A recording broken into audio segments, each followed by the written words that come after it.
From the very beginning of Win Your Inner Battles, Darius Foroux makes a bold claim. The fiercest wars we fight are not outside in the world, but inside our minds. He argues that to truly change our lives, to overcome procrastination, self-doubt, fear, and lack of purpose, we must first confront the internal enemy. He invites us into a deep reckoning. We cannot win external victories if we remain conquered by ourselves. This premise sets the stage for a journey of self-awareness, discipline, and intentional living. If this is your first time, subscribe so you don't miss out. Let's continue. Foroux begins by urging us to recognize just how powerful our inner world is. Self-awareness is presented not as a luxury, but as a foundational strategy. It's only when we clearly perceive our own patterns, our fears, insecurities, recurring negative thoughts, that we can begin to dismantle them. He recommends reflective practices like journaling, writing down what you think, feel, and why. By capturing recurring emotional triggers, such as fear of failure, worry about rejection, or perfectionism, you begin to unmask the root thoughts that sabotage your growth. He also encourages mindfulness, observing thoughts as they arise, without judgment, so that you start noticing when you're convincing yourself you are not enough. This journey of self-awareness leads to a painful but necessary truth. Often, we ourselves are the biggest obstacle to our ambitions. Foroux insists that we are not just fighting external circumstances. We are battling internal voices, deeply rooted in fear. Many people think the world is holding them back, but according to him, more often, it's their own beliefs. I can't handle this, or what if I fail? These mantras hold power only if we believe them. By seeing these internal enemies for what they are, habitual mental loops rather than immutable truths, we begin to weaken their hold. From recognizing these mental battles, Foroux moves us into building self-discipline, because awareness alone, he says, is not enough. Fear, doubt, and negative beliefs may be clearly identified, but without disciplined action, we remain stuck. Here is another lesson. Discipline is not about depriving yourself. It's about building habits of consistency. He argues that real confidence comes not from wishing you were braver, but from taking small, consistent steps toward what matters, even when you feel afraid or unmotivated. In the American context, imagine someone who dreams of starting a business but fears instability. Foroux would advise them to commit to a daily routine. Wake up early, work 2 hours on side project, read, and reflect.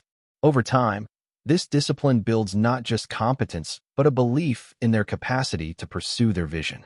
Globally, this lesson resonates just as strongly. Take, for instance, professionals in developing countries who rely on online side hustles or evening freelancing to build better futures. They don't wait for perfect conditions or free time. They leverage discipline. They reserve early mornings, late nights, or lunch breaks to build their skills steadily. Through small, focused habits, they grow competence, and with competence comes confidence.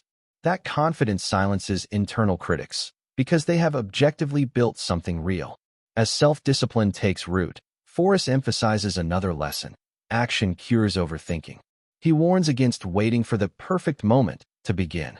Procrastination masquerades as preparation, he says, but often it is simply fear dressed in good intentions. To defeat overthinking, he teaches a rule: act now. Even if imperfect, action builds momentum, dispels fear, and forges clarity. In his framework, every small step forward weakens the internal narrative that keeps you stuck. A global example of this principle plays out in immigrant entrepreneurs, people who move to new countries with little guarantee of success. Many are haunted by self-doubt, the fear of failure, and uncertainty.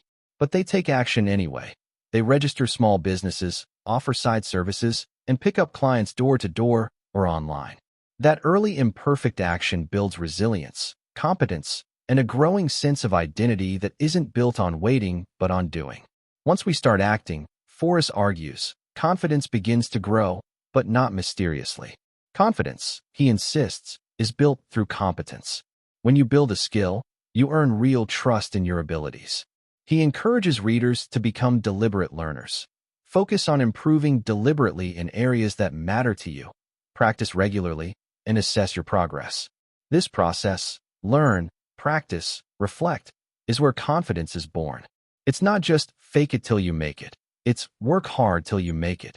In the United States, this could mean someone in a creative field, say, a designer, taking online courses, doing small design projects for friends, building a portfolio, and gradually launching their own freelance business. Each win, each incremental skill, strengthens their inner belief that they are capable. In contrast, professionals who rely on praise or external validation often remain fragile because their confidence rests on others, not on their own deep competence. The book then addresses another core barrier: time wastage and distractions. Foroux challenges us to reevaluate how we spend our most finite resource, time. He suggests that every choice of what to do and where to focus is a decision with internal implications. Wasting time is not just inefficient. It strengthens the voice in you that says, "You don't matter," or "You're not serious." The lesson, deeply embedded, is that to win inner battles, you must guard your time fiercely. Set boundaries, reduce passive, low-value consumption, like binge-watching or scrolling, and prioritize deep work. By doing so, you are literally shaping your life around what matters most to you. This insight is universal. In many Western countries, people overwhelmed by social media, streaming platforms, and constant online noise find themselves drifting. Meanwhile, in fast-growing economies across Asia and Africa, professionals juggling demanding jobs, side hustles, and personal development often fall prey to burnout because they haven't disciplined how they invest their attention. The message Foroux delivers, that how we manage our attention determines how we grow, applies across contexts. But managing time and focus isn't just about eliminating distraction. Foroux offers a liberating notion: there are no wrong decisions, only paths. This idea undercuts the fear of making mistakes. He wants readers to stop paralyzing themselves with overanalysis or regret. Life, he says, is not about perfection, it's about movement. Whether a decision leads to success or failure, what matters is what you learn and how you adapt. This reframing calms the mind because it removes the weight of finality. Every decision becomes a learning opportunity, not a potential disaster. To illustrate, consider someone in the UK who hesitated for years about switching from a safe corporate role to a more fulfilling but uncertain entrepreneurial calling. Foroux's lesson would encourage them to take the leap, not because they have guaranteed success, but because the experience itself builds clarity, skill, and purpose. Even if the first business fails, the decision is not wrong because it contributed to growth. On a global scale, in places where job stability is rare and economic mobility is difficult, the freedom to view decisions as experiments offers immense psychological relief and motivation. As we grow in self-awareness, discipline, action, and reflection, Foroux returns to one of the most powerful truths: giving and generosity shape inner strength. He argues that when you consistently give time, resources, kindness, without expecting something in return, you cultivate a deeper confidence and purpose. This is not about charity as a marketing tool or reputation builder. It's about authentic generosity rooted in self-belief. Generosity becomes a declaration that you have enough, that you are enough. And paradoxically, by giving, you reinforce your own value, because you are acting from a place of strength, not lack. This lesson resonates in many parts of the world. In American philanthropic culture, many people establish monthly giving through automated donations rather than occasional large gifts. This consistency builds character and underscores abundance. Globally, people in communities where resources are limited but relationships are strong often invest in community projects, mutual aid, and cooperative ventures, not for recognition, but because giving is part of their identity. Foroux's insight shows that generosity isn't just good for others. It's essential for our internal battles. Central to the inner battle is also managing expectations, especially those imposed by others. Foroux boldly tells us that part of winning our battles is learning to say no. Saying no isn't a rejection of people. It's a safeguarding of our time, energy, and focus. When we default to yes, to appease others, we betray our own priorities. Saying no becomes an act of self-respect and clarity. It is a way of aligning with our purpose rather than enabling other people's agendas. Consider a young professional in Canada who is constantly asked to take on side projects, night jobs, or favors because of cultural or familial expectations. By earning the ability to say no to what distracts them from their values, they reclaim control, build inner strength, and protect their mental peace. In developing nations, too, where community pressure is strong, the power to set boundaries and choose what matters becomes a radical act of self-leadership. Forrest's lesson here is deeply liberating. Your no protects your journey. Connected with saying no is the challenge of breaking free from external expectations. Many of our decisions are driven by what others think or want: parents, culture, peers. Forrest insists that living authentically means defining success on your terms. True purpose comes when you align your life with your values, not with the script others have handed you. This means questioning people-pleasing, interrogation of inherited success definitions, and choosing courage over comfort. Here again, the lesson transcends borders. In American corporate culture, people often pursue careers in law, medicine, or finance because of prestige, not purpose. Forrest would challenge them to ask, is this really your life, or someone else's dream?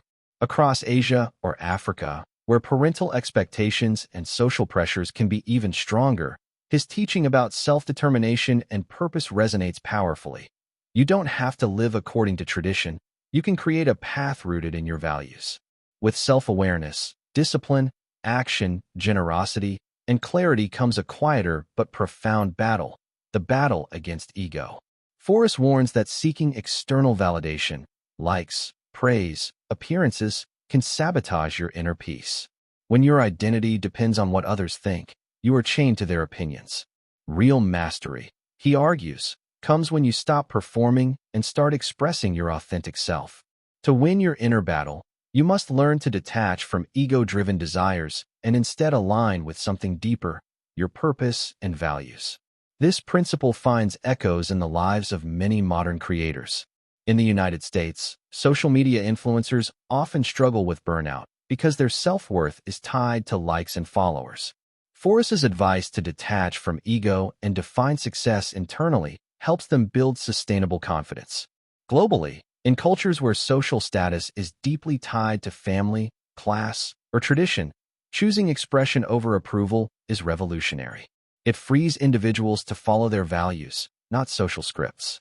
As you strip away the noise of ego, Forrest guides us into building a life of presence, being fully in the moment, appreciating the simple joys, and practicing gratitude. He teaches that happiness is not a destination, but a skill we can cultivate by training our mind to notice what is good right now. When you slow down, when you intentionally savor the present, your morning coffee, a walk, a conversation, you learn to root your joy in experience, not in external achievements. Across the world, this lesson bears fruit. In busy urban centers, New York, London, Lagos, people often overlook beauty in the mundane. But those who learn to be present rediscover richness, a quiet morning street, the laughter of a friend, the rhythm of their breath.